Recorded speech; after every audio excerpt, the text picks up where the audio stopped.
Bonsoir. Et tout d'abord, merci à vous de vous être déplacés un froid soir de décembre, après déjà un week-end qui a dû être chargé pour un certain nombre d'entre vous, pour nous accompagner dans ce 20e anniversaire du collectif de l'éthique sur l'étiquette. Donc moi je suis Guillaume Duval, je suis le président du collectif, mais depuis quelques semaines seulement.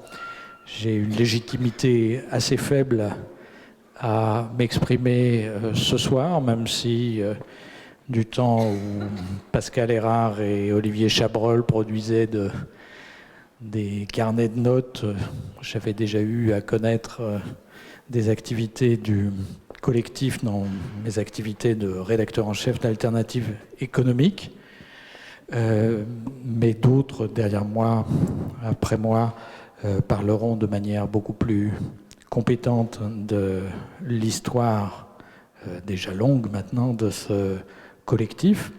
Je voulais simplement saluer à cette occasion nos partenaires qui nous accompagnent dans cette aventure, donc l'Agence française de développement qui nous aide bien depuis quelques années, aussi le Forum citoyen pour la RSE, donc Michel est là ce soir, mais le collectif est maintenant très engagé dans cette structure.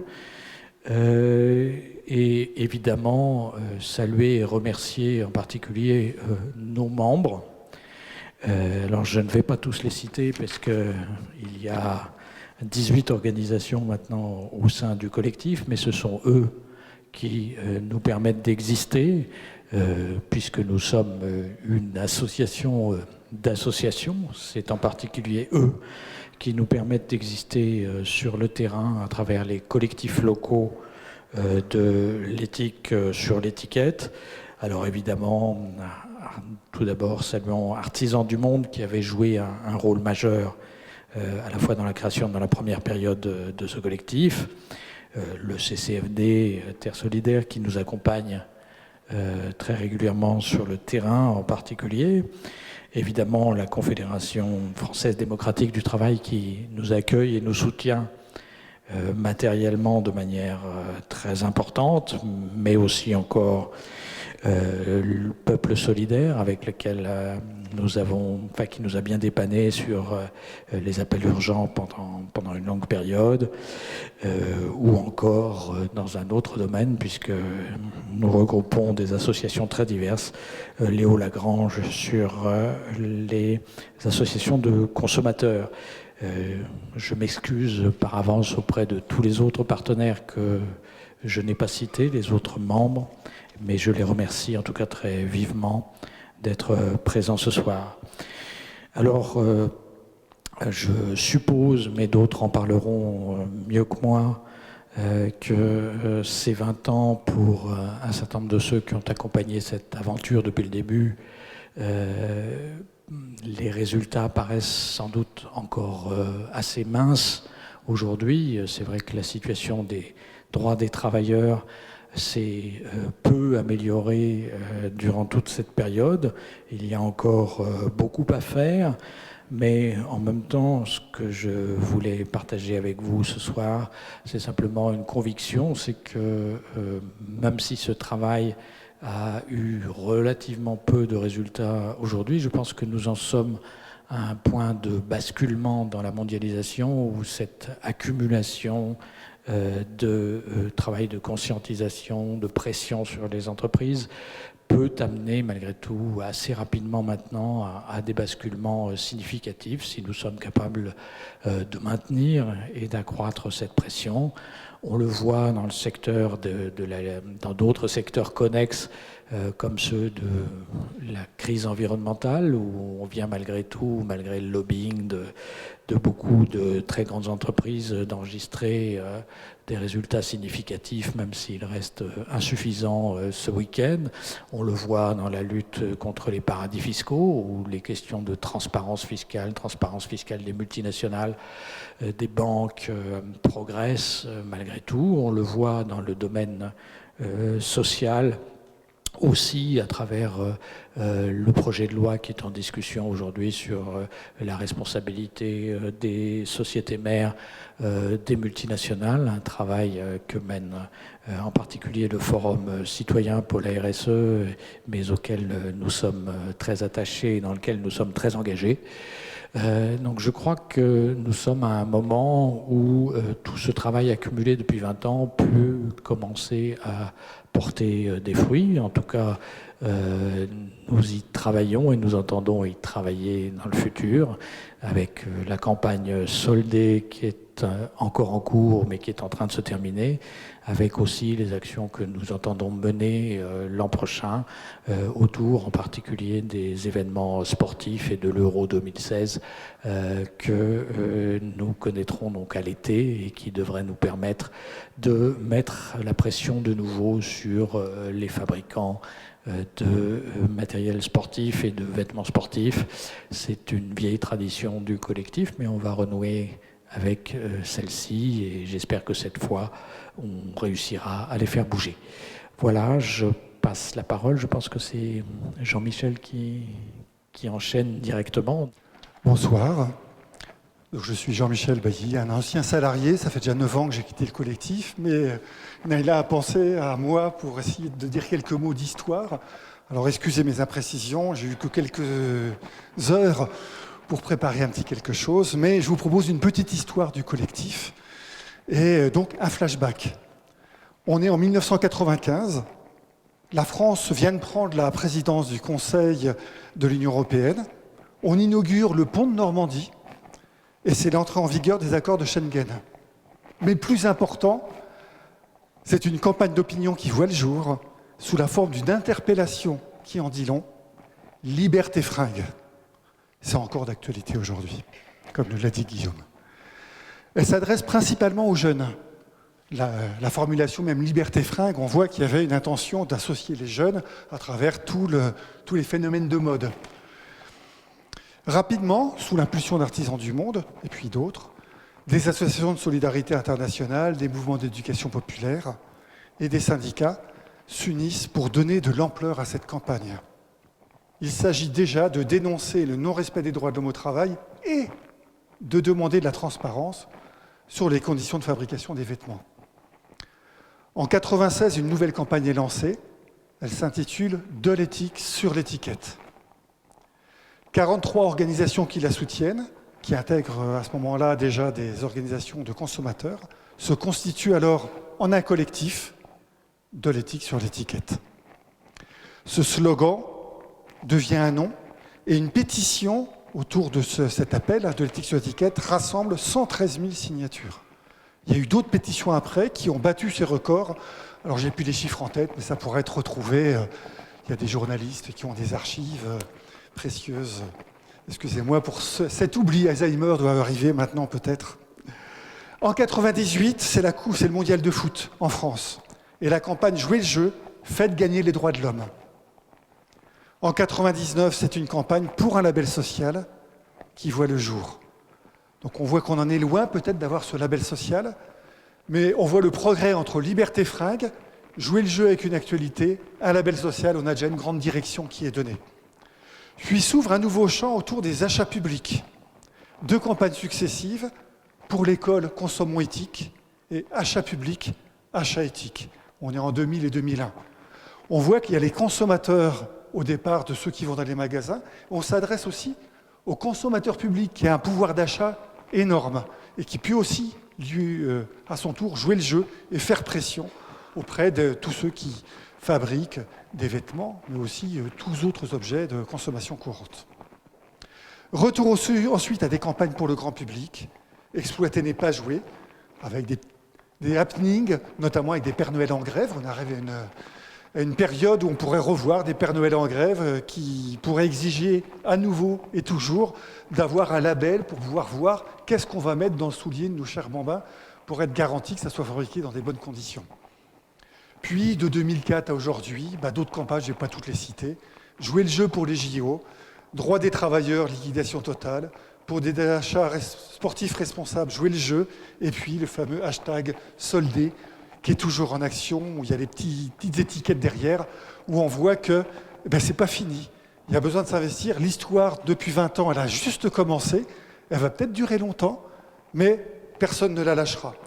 Le collectif ne se contente pas, depuis le début, d'un rôle de dénonciateur. En parallèle, il noue le dialogue avec l'industrie du textile, l'industrie du jouet, l'industrie du sport, ainsi que les responsables des achats publics, pour promouvoir une réelle prise en compte de la responsabilité sociale des entreprises et des administrations publiques. Une constance, une continuité, et aussi et surtout, nous tous ici, des consommateurs, j'en suis certain, et 20 ans à venir pour continuer.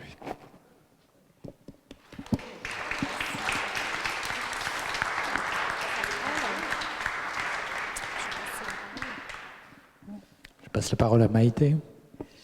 Oui, donc bonsoir à tous et toutes. Donc, je suis Maïté Ricard et donc j'ai été présidente en fait du collectif de 2007 à mars dernier, mars 2015. Donc j'ai effectivement choisi de vous parler, enfin on m'a demandé en 3 minutes, ça, je ne sais pas si je tiendrai, de vous parler de cette période. Et donc je ne vais pas reprendre les campagnes que vous avez évoquées en tant que telles. Moi j'ai envie de vous parler de cette histoire, de cette période-là, autour de trois tableaux. Premièrement, premier tableau, c'est nos discussions avec la FCD, Fédération du commerce de détail. En fait, quand on a commencé en 2007, on a recommencé en 2007, pas commencé, on a recommencé en 2007. D'ailleurs, Naïla est arrivée le même mois à peu près que moi, je crois, on est arrivés à peu près en même temps. Nous avions effectivement comme mandat de pouvoir dialoguer avec les organisations professionnelles, avec les entreprises, partant de l'idée qu'on n'était pas seulement des agents, j'allais dire, perturbateurs, mais qu'on pouvait être aussi des agents négociateurs. Et donc, nous sommes allés voir la FCD. Alors, bien sûr, M. Bédier, à l'époque, qui était le responsable de la FCD, nous a reçus de manière très aimable. Il nous a expliqué que, effectivement, les conditions sociales de production dans les pays du Sud n'étaient pas bonnes. Il était tout à fait d'accord avec ça. Mais à chaque fois et à chaque proposition que nous lui avons proposée, il a exprimé une fin de non-recevoir. Je vous en donne une. On lui avait dit, vous faites des audits sociaux depuis longtemps, des outils de production dans le Sud. Vous les mutualisez. C'était, vous savez, c'est la première victoire d'ailleurs du collectif, puisqu'ils avaient réussi à imposer ces audits sociaux dans les pays du Sud. Donc on avait dit, ça serait bien qu'il y ait un étudiant ou un jeune universitaire qui travaille sur ces audits sociaux, qui fasse des analyses, qui puisse les présenter, mettre un peu de transparence dans les choses. Évidemment, refus. On avait demandé aussi à ce que sur une sélection de produits, nous ayons de la traçabilité. Ça, c'est aussi un combat ancien du collectif, effectivement, d'avoir une traçabilité. Car le problème des consommateurs, c'est qu'ils sont effectivement assez démunis quand même quand il s'agit de savoir quel est le produit qui présente la meilleure qualité sociale.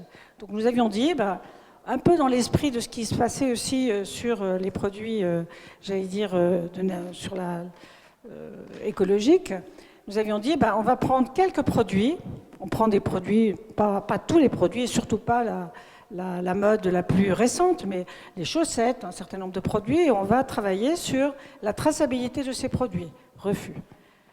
Tout ça pour vous dire qu'en fait, on est quand même arrivé à la conclusion assez rapidement que les non-discussions avec ce type d'organisation étaient devenues absolument pas performantes et que ces messieurs ne comprenaient que le rapport de force. Donc ça, c'est le premier enseignement, c'est le premier tableau, le premier enseignement que nous avons tiré. Et je crois qu'effectivement, par la suite, nous ne sommes pas beaucoup investis dans ce type de négociation. On a essayé encore une autre fois avec Carrefour, mais c'était à peu près pareil. C'est-à-dire Carrefour, pareil, gentil. Nous avions le directeur du développement durable qui était en face de nous, mais pour autant, il ne comprenait manifestement que le rapport de force en tant que tel. Deuxième tableau que je veux évoquer, c'est la campagne « Et les mortels se gignent ». On avait décidé effectivement dans cette campagne de faire un événement. Et cet événement, c'était pour ceux qui y étaient, vous vous en rappellerez, cet événement, c'était rue Comartin, donc qui est le centre du textile, hein, de la vente textile. On avait décidé que nous allions ensabler, symboliquement évidemment, à une personne. Et c'était en fait un homme qui était enfermé dans un cube en verre et on lui versait du polystyrène sur la tête. Donc vous voyez, c'était assez sommaire. En plus, on était en retard, il faut dire ce qui est. Il faisait un froid de loup, vraiment, hein, les conditions n'y étaient pas. Mais il y avait FR3. Et FR3 a enchaîné le soir même ou le jour même un reportage sur les conditions de sablage des jeans, notamment en Turquie, etc. Et il faut comprendre bien qu'à partir de là, eh bien, les négociations, entre guillemets, ou les pressions, pas les négociations, pardon, les pressions que nous exercions à ce moment-là sur les firmes pour qu'effectivement elles s'engagent sur le non-sablage du jean en tant que tel et qu'ils prennent des engagements en la matière, eh bien, étaient beaucoup plus efficaces. Et donc ça nous a, on le savait, mais ça a été pour la énième fois la démonstration du pouvoir des médias et du fait qu'il est très important pour le collectif d'avoir cet appui des médias, parce que sans eux, je dirais, bon, les pétitions, tout ça, c'est bien, hein, mais les médias, ça a quand même un rayonnement qui est quand même très au-delà de ce que nous sommes capables de faire avec nos petits bras. Et je dis bien, quand je dis les médias, il y a aussi les réseaux sociaux, et donc évidemment, on l'a démontré. Donc, deuxième tableau que je voulais un peu mettre pour résumer un peu nos réflexions sur cette période. Et troisième tableau, ben ça concerne les parlementaires, et je me tourne vers vous. Eh bien, c'était effectivement notre colloque à l'Assemblée nationale. Alors là, nous avions un complice. ESE avait un complice qui était le Forum citoyen pour la responsabilité sociale des entreprises, puisque nous avons décidé à deux d'organiser ce colloque pour effectivement d'abord faire un point pour nos militants aussi sur ce qu'était l'état, je dirais, de la question. Hein. On avait mis ça d'ailleurs quand on avait présenté ça à l'AFD, on avait appelé ça un colloque à haut niveau. C'était une expression qui était effectivement de dire, ben oui, on va faire intervenir des gens qui vont nous faire un point sur l'engagement des multinationales ou le non-engagement des multinationales, le fait qu'effectivement, il y avait quand même des positions qui avaient été prises au niveau de l'ONU, au niveau de l'OCDE, au niveau de la CEE. Donc il y avait des positions, donc nous faire un point. Et surtout, et c'était ça qui était important pour nous, c'était de pouvoir mobiliser les parlementaires pour que nous puissions passer, j'allais dire, aux actes, c'est-à-dire ne pas rester simplement à des directives ou des indications, mais effectivement créer du droit positif, je vais dire, ou du droit qui permettait effectivement de pouvoir sanctionner les multinationales qui ne respectaient pas un certain nombre de conditions. Et là, le troisième témoignage que je veux faire, c'est que effectivement, on a vu la force que ça pouvait représenter d'avoir cette attitude, j'allais dire, certes d'expertise du collectif, parce que nous avons été experts à l'époque, et je me rappelle très bien, c'était Naila Jaltouni et notamment Antonio Manganella qui animaient des tables rondes sur le sujet, mais aussi effectivement une structure ouverte qui a permis à d'autres organisations de nous rejoindre, et surtout ensuite les parlementaires qui se sont mobilisés à nos côtés pour faire avancer ce projet de loi. Et donc, je pense qu'effectivement, c'est aussi une grande leçon de cette période sur le fait que le collectif, c'est pas par hasard qu'il s'appelle le collectif. Hein. Il y a les membres, mais il y a au-delà ce qu'on est capable de construire et de tricoter avec d'autres partenaires qui ne sont pas nécessairement dans notre collectif, mais qui quand même aussi peuvent agir en commun, je dirais, pour défendre nos objectifs. Voilà, je prends ces trois exemples de ce qu'a été un peu des soubresauts ou des analyses que nous avons pu avoir en la matière. Bien évidemment, ça n'a pas été 7 ans que de bonheur. Il suffit de se rappeler du Rana Plaza. C'était quand même un événement extrêmement douloureux pour nous tous, hein, parce que là, on avait la démonstration, j'allais dire, plus que douloureuse de ce que c'était la cause que nous défendions et le fait que, eh bien, il y avait des conditions de production qui étaient celles qu'elles existaient au Rana Plaza. Mais c'est vrai que quand même, on peut se réjouir que nous sommes partis à 18 ou 19 et on a terminé à 18 ou 19. C'est-à-dire que les organisations sont restées. il y a eu des changements de personnes qui se sont occupées et qui ont représenté le collectif ESE, enfin les différentes organisations membres dans le collectif. Et bien sûr, il y en a quelques anciens, hein, nous sommes quelques anciens. Il y a Anne Bach, il y a Mariano, mais il y en a beaucoup d'autres. Moi, je pense beaucoup à Jacques Bull, je pense à Thérèse Collinet, qui se sont beaucoup investis. Je vois que Yves Huguet n'est pas là, mais il est toujours présent. Mais voilà. Donc il y a eu effectivement pas mal de personnes qui se sont investies. Et au total, même si les gens ont changé, eh bien, les organisations sont toujours là. Et je pense que c'est un succès. Deuxième autre succès que je veux aussi dire, c'est quand même la consolidation de nos relations avec l'AFD. La première en 2007, quand nous avons commencé l'association, eh bien, nous étions portés par le CCFD. En fait, le collectif n'avait pas une reconnaissance autonome pour les actions qu'elle portait au titre du développement. Eh bien, aujourd'hui, Éthique sur l'étiquette est reconnue par l'AFD, et donc c'est aussi, je dirais, une conquête, car je ne sais pas à moi que vous direz, ou vous êtes tous conscients certainement que l'argent, ça compte. Et le soutien que nous apporte l'AFD, je dirais, est quand même tout à fait déterminant dans notre action. Voilà, je voulais simplement rappeler ces quelques faits, parce que, évidemment, alors je ne sais pas, comme toi, je ne dirais peut-être pas que les succès sont minces, j'en sais rien. Je ne sais pas si les succès sont minces, je pense que j'entendais très récemment, la semaine dernière, on me parlait encore de notre campagne sur le jean. Hein, il ne savait pas que c'était Éthique sur l'étiquette hein, qu'il avait fait, mais n'empêche qu'on en parle encore.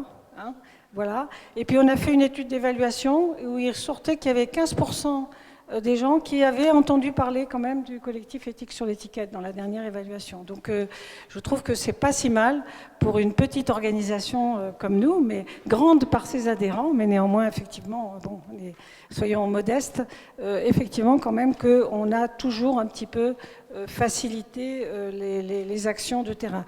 Et je sais qu'il y a aussi quelques personnes des collectifs locaux qui sont là. Hein. Les collectifs locaux, de la même façon, sur leur territoire, font cette action de conscientisation, on va appeler ça. Hein. Je ne sais pas si c'est le bon terme, mais je pense que ça n'a pas de prix, parce qu'au fond, c'est à partir de ça qu'on peut construire effectivement une société plus responsable et se battre. Et je pense que c'est encore... notre slogan va être malheureusement... j'allais dire encore, comment dirais-je, d'actualité pendant longtemps, mondialiser les droits humains au travail, puisque c'est ce que nous avons choisi il y a maintenant 8 ans, et que je pense qu'effectivement, pour les 20 prochaines années, je pense que c'est encore un combat qu'il nous faudra mener.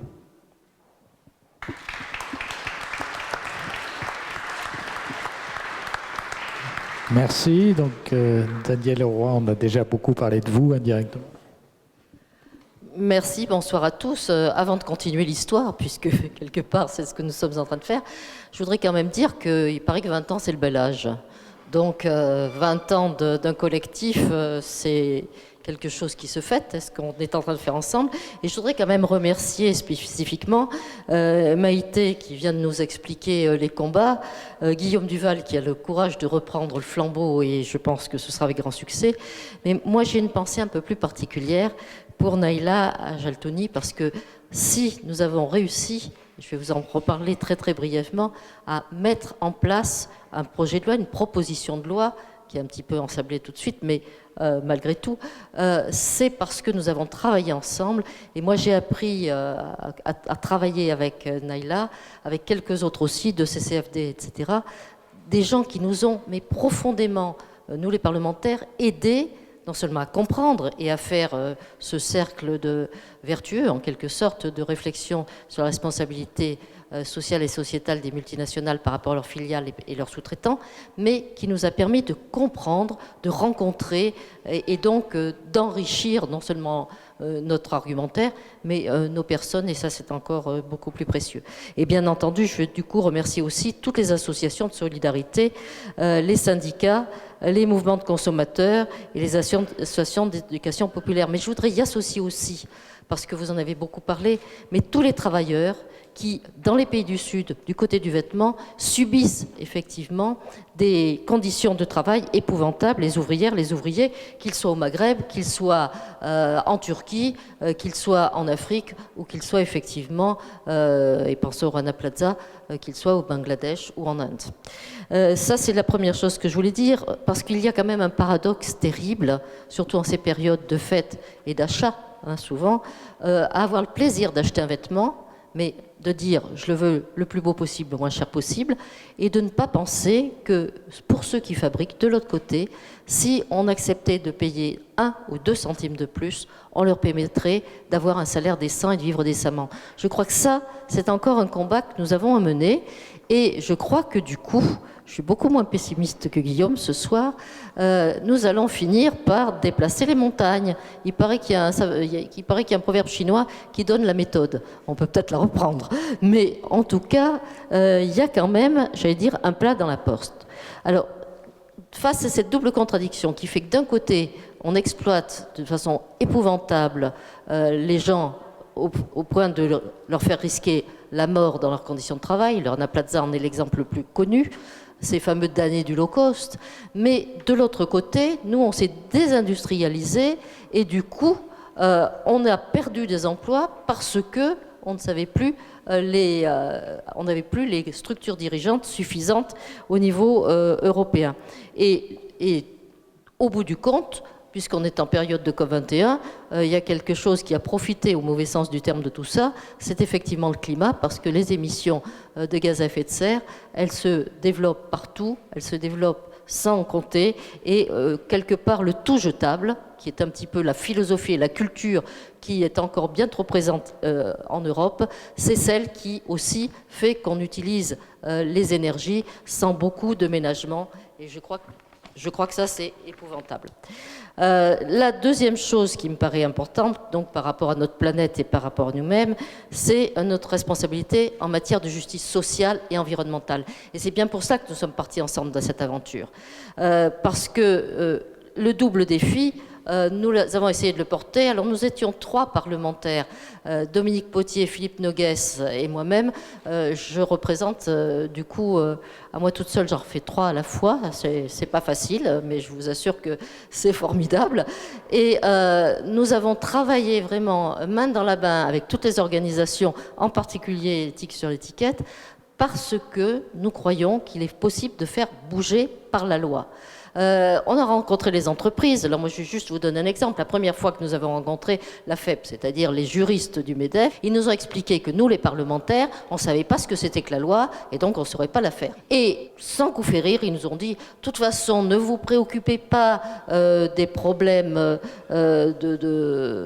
par rapport aux pays du Sud, parce qu'il n'y a plus de corruption. Elle n'existe plus à la surface de la Terre. Alors là, je vous avoue que je ne m'en suis pas encore remise. Et que, très franchement, si par hasard vous les rencontrez, essayez de leur donner des exemples, essayez de les amener sur le terrain, ça leur fait peut-être un peu de bien.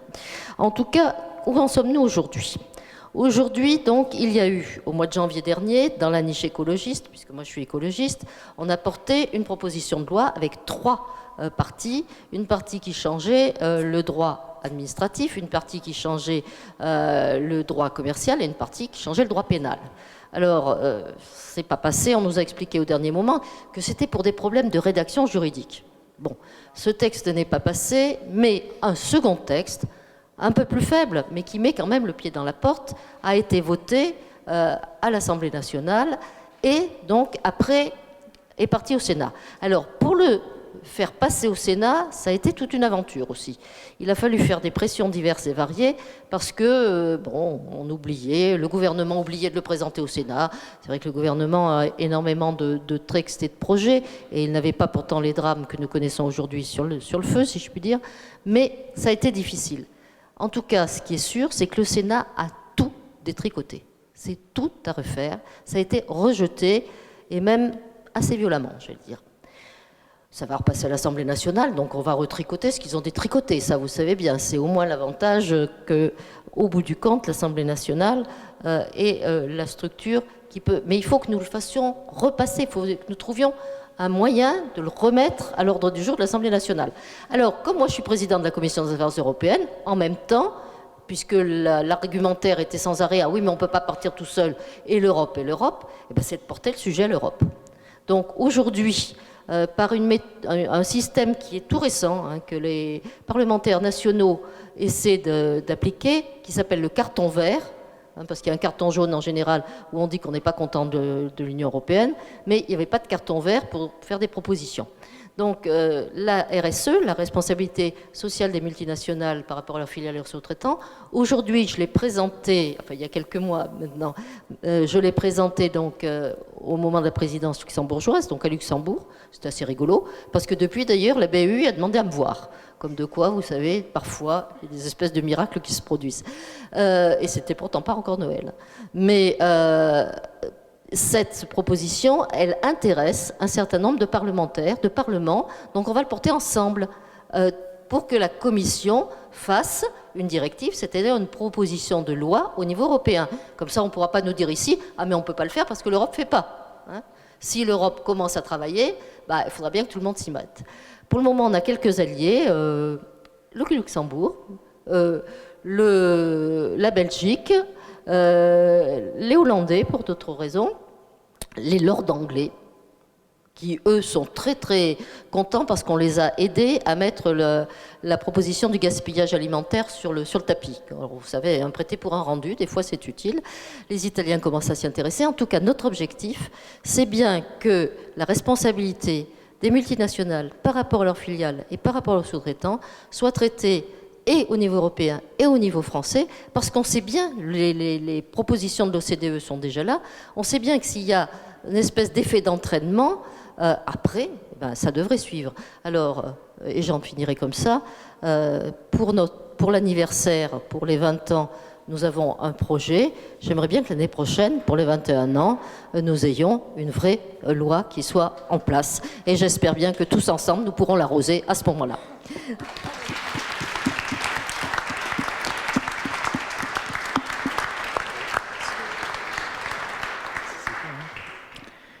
Bon, je passe la parole à Naïla Jaldouni. On a déjà beaucoup vanté ses exploits, mais... Merci Guillaume, bonsoir à tous. Bon, en fait, l'idée, c'était que tout le monde s'avance et que nous, on soit un peu sur scène pour qu'on soit un peu plus rapprochés. Mais si vous êtes bien, on peut rester comme ça. Donc, je connais beaucoup d'entre vous ici. Évidemment, je souscris beaucoup à tout ce qui a été dit jusqu'à présent. Je voudrais juste dire en quelques mots... ce que je retiens quand même d'un collectif que je coordonne depuis 2007, effectivement. D'abord, je pense, un collectif dont je retiens évidemment la structure diverse de ses membres. C'est vrai que c'est une toute petite structure, mais avec une force de frappe finalement assez incroyable au regard du faible nombre de ses salariés, mais c'est aussi parce que derrière, il y a tout un réseau, et je voudrais saluer aussi les militants, évidemment, tous les collectifs locaux, parce que pour un collectif fondé sur la mobilisation citoyenne, en fait, rien de tout ça n'arrive si on n'a pas des relais, et nos militants, qui sont des militants de très longue date, qui se mobilisent localement, mais qui participent à des événements et se mettent aux réseaux sociaux, alors même que nous, on n'y connaît pas grand-chose. Je trouve que ça, c'est vraiment aussi une capacité, enfin, faire montre d'une capacité à évoluer. Je trouve que c'est un collectif aussi qui a beaucoup évolué politiquement. On ne se serait jamais autant engagé, effectivement, dans une régulation publique contraignante il y a quelques années. L'expérience, effectivement, nous a montré que la RSE avait beaucoup déçu, et que finalement il fallait désormais effectivement passer par la loi, et c'est effectivement un moment central, cette coalition qu'on a menée avec d'autres ONG, d'autres syndicats. Ils sont dans la salle ici ce soir, la CFDT bien sûr, le CCFD, mais aussi Sherpa, Amnesty International, les Amis de la Terre France, autour de cette proposition de loi sur le devoir de vigilance des multinationales, qui est quand même effectivement un énorme succès qu'on a mené quand même en à peine 3 ans, j'ai envie de dire. Et ça, c'est aussi, ça montre aussi que, en fait, toutes ces organisations ont des compétences différentes, des compétences juridiques, des compétences de communication, des compétences en plaidoyer, et tout ça mis en commun, on a vraiment réussi à travailler en bonne intelligence, et on arrive à des propositions de loi qui, certes, ne sont pas encore totalement effectives, mais ça, on s'y attendait, mais en tout cas, qui nous a amenés dans des sphères aussi auxquelles on ne pensait peut-être pas aboutir jusqu'à présent. Et je tiens vraiment aussi à remercier très sincèrement Daniel Leroy qui nous fait l'honneur et l'amitié d'être ici, mais aussi Anne Gainsburger qui vient d'arriver, journaliste, vous verrez tout à l'heure aussi dans la vidéo, qui a fait partie aussi de cette grande coalition qu'on a pu mener pour faire avancer la question des droits humains en général et même du droit de l'environnement. C'est vrai que le travail qui a été mené avec 3 députés extrêmement engagés, dont je me permets aussi de saluer la droiture politique, ça a été aussi une confiance qu'on a réussi à créer et qui nous a permis d'avancer. Voilà. Et évidemment, je salue aussi tous les membres.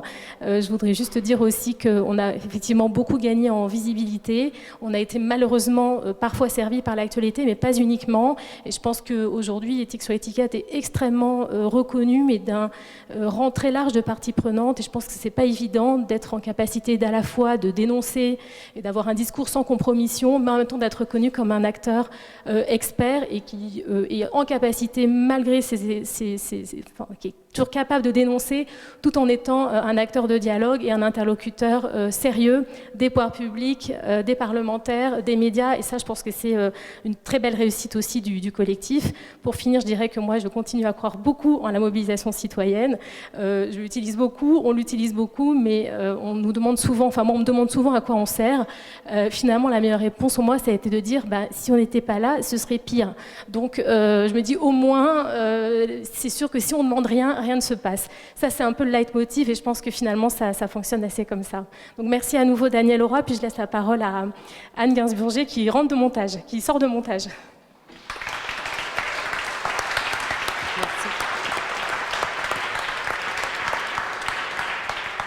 Merci beaucoup, merci surtout de m'accueillir parmi vous. Moi, je voudrais témoigner à la toute petite place qui est la mienne, mais avec la force des convictions qui sont les miennes, rebondir sur ce que disait Naïla à l'instant. Et j'ai été aux premières loges, je dirais, le témoin de cet extraordinaire élan qui n'était d'abord qu'un élan au moment où j'ai rencontré Naïla, et puis les partenaires du CCFD, et puis les partenaires de Sherpa, et puis ensuite les parlementaires, Daniel Leroy et Dominique Potier.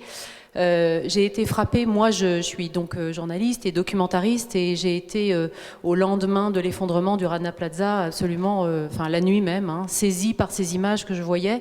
Et c'est vrai que germait en moi depuis longtemps cette question de la sous-traitance et des pratiques débridées des multinationales.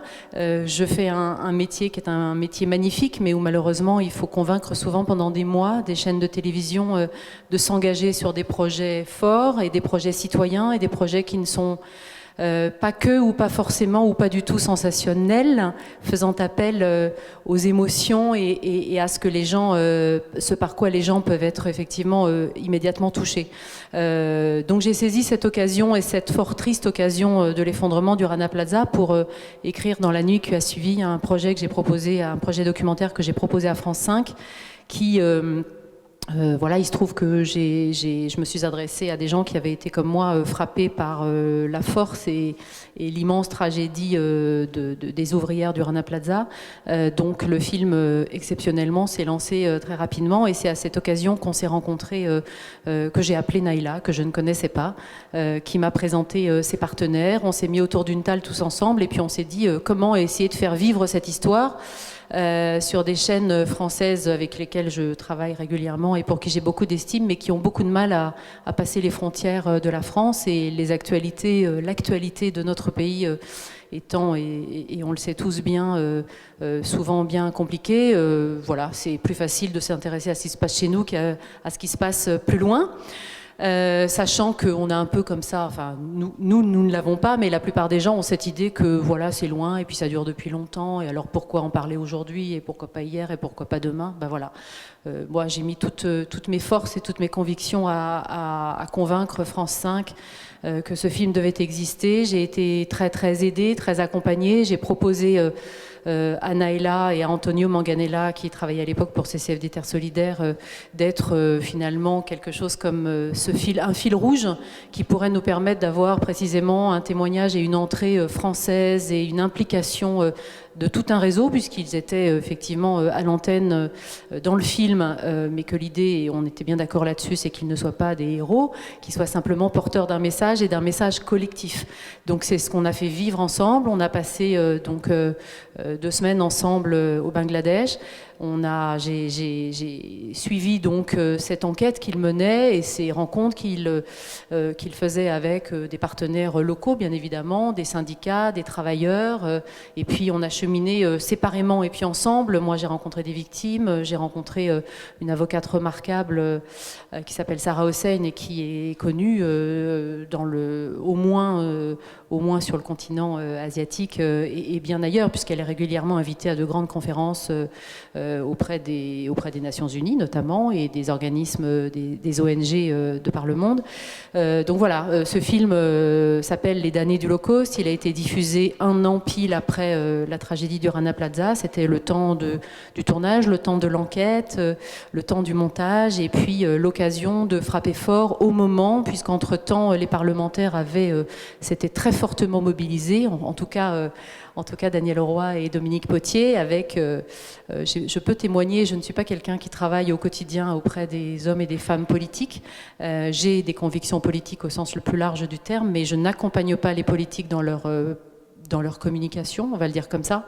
Et donc je dis avec d'autant plus de sincérité aujourd'hui que j'ai apprécié et je peux témoigner de l'engagement personnel et de la difficulté que Daniel et Dominique ont pu avoir auprès de leurs collègues parlementaires et comment tous ensemble finalement on a essayé d'être plus forts et de porter haut ce message. Et c'est vrai qu'on a fait événement tous ensemble au moment de la présentation de la loi. On s'est arrangé pour être malin et diffuser le film à ce moment-là, qui était cette triste date anniversaire du premier anniversaire donc de l'effondrement de cet immeuble. Et puis on a en tête et on ne s'arrête pas, et je ne m'arrête pas, même si évidemment il faut continuer de travailler sur d'autres sujets, ce que je fais actuellement et depuis. Mais voilà, ça me tenait à cœur d'être là à vos côtés et on se parle souvent, on a des liens d'amitié forts maintenant.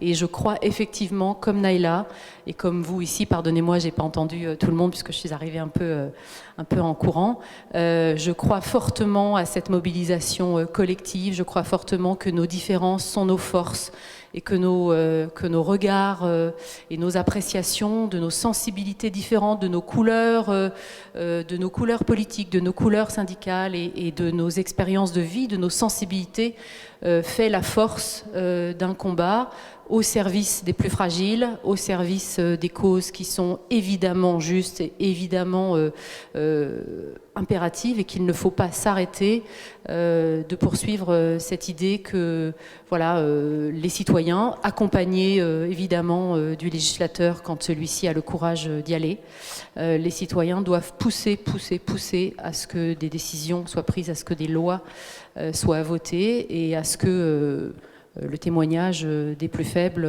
soit porté devant le plus grand nombre. Et c'est mon modeste travail. Voilà, merci.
Je voulais simplement saluer et remercier en particulier nos membres. Il y a 18 organisations maintenant au sein du collectif, c'est en particulier eux qui nous permettent d'exister sur le terrain à travers les collectifs locaux. Je pense que nous en sommes à un point de basculement dans la mondialisation où cette accumulation de travail de conscientisation, de pression sur les entreprises peut amener malgré tout assez rapidement maintenant à des basculements significatifs si nous sommes capables de maintenir et d'accroître cette pression.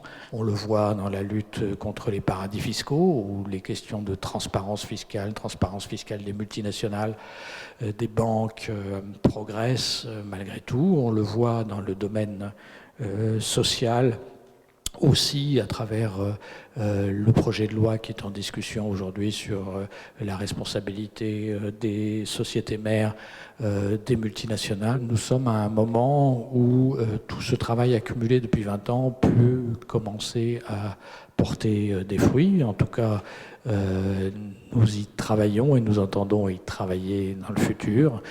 On est en 1995. La France vient de prendre la présidence du Conseil de l'Union européenne. On inaugure le pont de Normandie et c'est l'entrée en vigueur des accords de Schengen. Mais plus important, c'est une campagne d'opinion qui voit le jour sous la forme d'une interpellation qui en dit long. Liberté fringue. C'est encore d'actualité aujourd'hui. En 1996, une nouvelle campagne est lancée. Elle s'intitule « De l'éthique sur l'étiquette ». 43 organisations qui la soutiennent, qui intègrent à ce moment-là déjà des organisations de consommateurs, se constituent alors en un collectif de l'éthique sur l'étiquette. Ce slogan devient un nom et une pétition autour de cet appel de l'éthique sur l'étiquette rassemble 113 000 signatures. Le collectif ne se contente pas, depuis le début, d'un rôle de dénonciateur. En parallèle, il noue le dialogue avec l'industrie du textile, l'industrie du jouet, l'industrie du sport, ainsi que les responsables des achats publics, pour promouvoir une réelle prise en compte de la responsabilité sociale des entreprises et des administrations publiques. On est quand même arrivé à la conclusion assez rapidement que les non-discussions avec ce type d'organisation étaient devenues absolument pas performantes et que ces messieurs ne comprenaient que le rapport de force. Mais il y avait FR3. Et FR3 a enchaîné le soir même ou le jour même un reportage sur les conditions de sablage des jeans, notamment en Turquie, etc. Et il faut comprendre bien qu'à partir de là, les négociations, entre guillemets, ou les pressions, pas les négociations, pardon, les pressions que nous exercions à ce moment-là sur les firmes pour qu'effectivement elles s'engagent sur le non-sablage du jean en tant que tel et qu'ils prennent des engagements en la matière, étaient beaucoup plus efficaces. Et donc ça nous a, on le savait, mais ça a été pour la énième fois la démonstration du pouvoir des médias, mais aussi effectivement une structure ouverte qui a permis à d'autres organisations de nous rejoindre et surtout ensuite les parlementaires qui se sont mobilisés à nos côtés pour faire avancer ce projet de loi. Et donc je pense qu'effectivement c'est aussi une grande leçon de cette période sur le fait que le collectif, c'est pas par hasard qu'il s'appelle le collectif, hein. Il y a les membres, mais il y a au-delà ce qu'on est capable de construire et de tricoter avec d'autres partenaires qui ne sont pas nécessairement dans notre collectif, mais qui quand même aussi peuvent agir en commun, je dirais, pour défendre nos objectifs. Il suffit de se rappeler du Rana Plaza. C'était quand même un événement extrêmement douloureux pour nous tous, hein, parce que là, on avait la démonstration, j'allais dire, plus que douloureuse de ce que c'était la cause que nous défendions. Cette action de conscientisation, on va appeler ça, hein, je ne sais pas si c'est le bon terme, mais je pense que ça n'a pas de prix. Je voudrais y associer aussi, parce que vous en avez beaucoup parlé, mais tous les travailleurs qui, dans les pays du Sud, du côté du vêtement, subissent effectivement des conditions de travail épouvantables, les ouvrières, les ouvriers, qu'ils soient au Maghreb, qu'ils soient en Turquie, qu'ils soient en Afrique, ou qu'ils soient effectivement, et pensez au Rana Plaza, qu'ils soient au Bangladesh ou en Inde.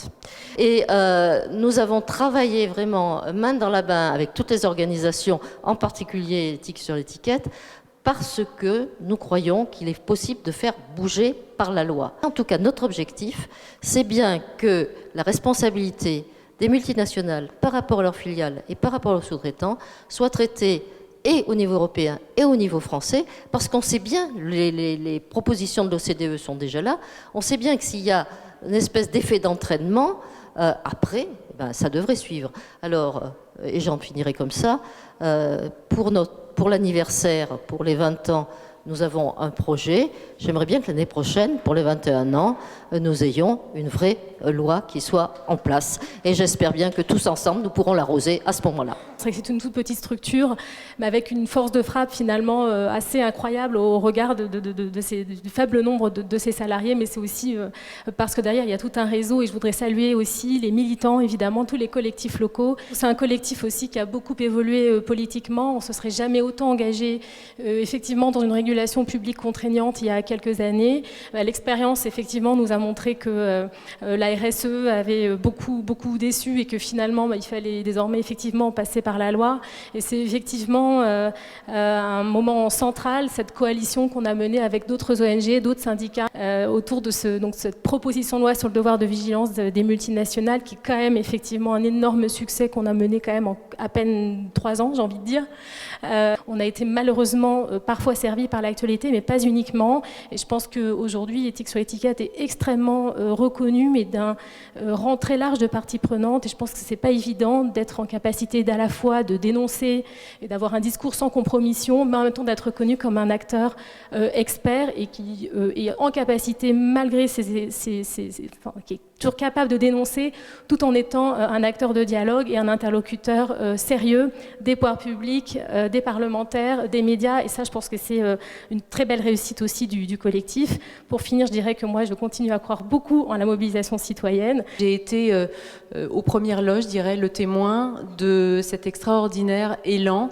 Ce film s'appelle Les damnés du Holocauste. Il a été diffusé 1 an pile après la tragédie du Rana Plaza. C'était le temps du tournage, le temps de l'enquête, le temps du montage, et puis l'occasion de frapper fort au moment, puisqu'entre-temps, les parlementaires s'étaient très fortement mobilisés. Et je peux témoigner de l'engagement personnel et de la difficulté que Daniel et Dominique ont pu avoir auprès de leurs collègues parlementaires, et comment tous ensemble, finalement, on a essayé d'être plus forts et de porter haut ce message. Et c'est vrai qu'on a fait événement tous ensemble au moment de la présentation de la loi. On s'est arrangé pour être malin et diffuser le film à ce moment-là, qui était cette triste date anniversaire du premier anniversaire donc de l'effondrement de cet immeuble. Ça me tenait à cœur d'être là à vos côtés, et on se parle souvent, on a des liens d'amitié forts maintenant. Je crois fortement à cette mobilisation collective, je crois fortement que nos différences sont nos forces, et que nos regards et nos appréciations, de nos sensibilités différentes, de nos couleurs politiques, de nos couleurs syndicales et de nos expériences de vie, de nos sensibilités, fait la force d'un combat au service des plus fragiles, au service des causes qui sont évidemment justes et évidemment impératives, et qu'il ne faut pas s'arrêter.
Je voulais simplement saluer et remercier en particulier nos membres. Il y a 18 organisations maintenant au sein du collectif. C'est en particulier eux qui nous permettent d'exister sur le terrain à travers les collectifs locaux. Je pense que nous en sommes à un point de basculement dans la mondialisation où cette accumulation de travail de conscientisation, de pression sur les entreprises peut amener malgré tout assez rapidement maintenant à des basculements significatifs si nous sommes capables de maintenir et d'accroître cette pression. On le voit dans la lutte contre les paradis fiscaux où les questions de transparence fiscale des multinationales, des banques progressent malgré tout. On le voit dans le domaine social aussi à travers le projet de loi qui est en discussion aujourd'hui sur la responsabilité des sociétés mères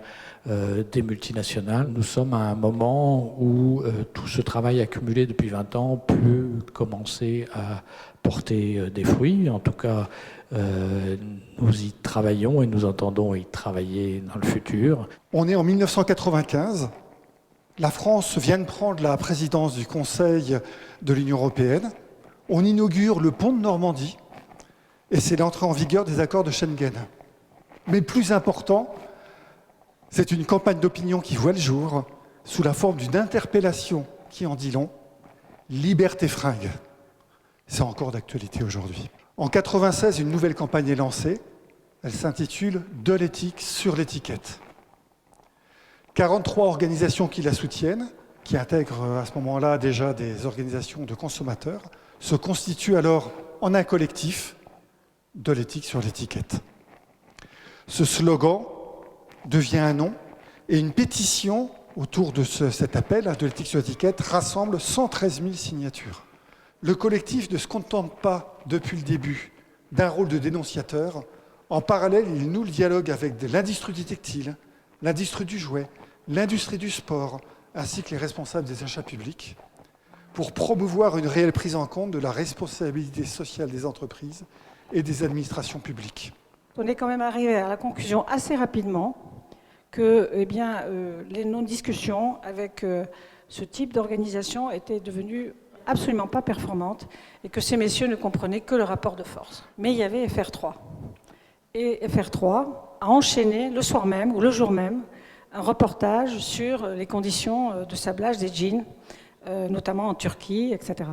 Et il faut comprendre bien qu'à partir de là, les négociations, entre guillemets, ou les pressions, pas les négociations, pardon, les pressions que nous exercions à ce moment-là sur les firmes pour qu'effectivement elles s'engagent sur le non-sablage du jean en tant que tel et qu'ils prennent des engagements en la matière, étaient beaucoup plus efficaces.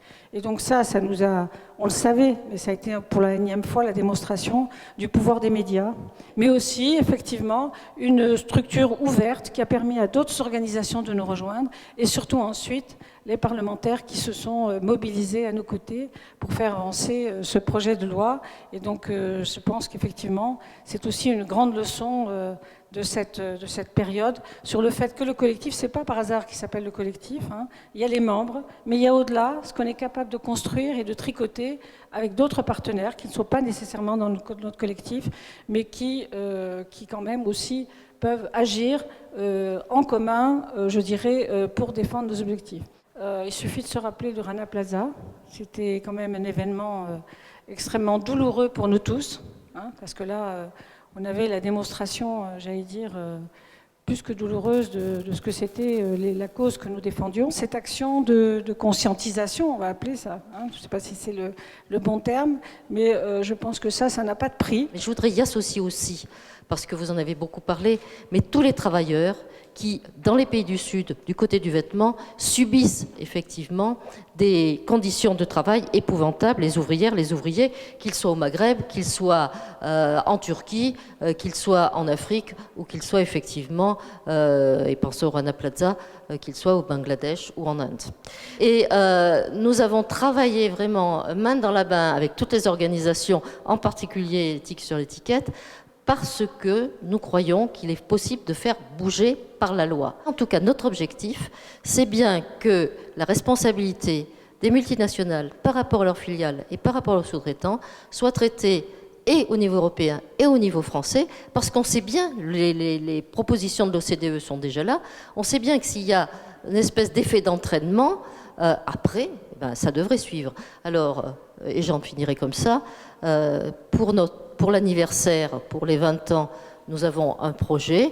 J'aimerais bien que l'année prochaine, pour les 21 ans, nous ayons une vraie loi qui soit en place. Et j'espère bien que tous ensemble, nous pourrons l'arroser à ce moment-là. C'est vrai que c'est une toute petite structure, mais avec une force de frappe finalement assez incroyable au regard du faible nombre de ses salariés, mais c'est aussi parce que derrière, il y a tout un réseau, et je voudrais saluer aussi les militants, évidemment, tous les collectifs locaux. C'est un collectif aussi qui a beaucoup évolué politiquement. On ne se serait jamais autant engagé, effectivement, dans une régulation publique contraignante il y a quelques années.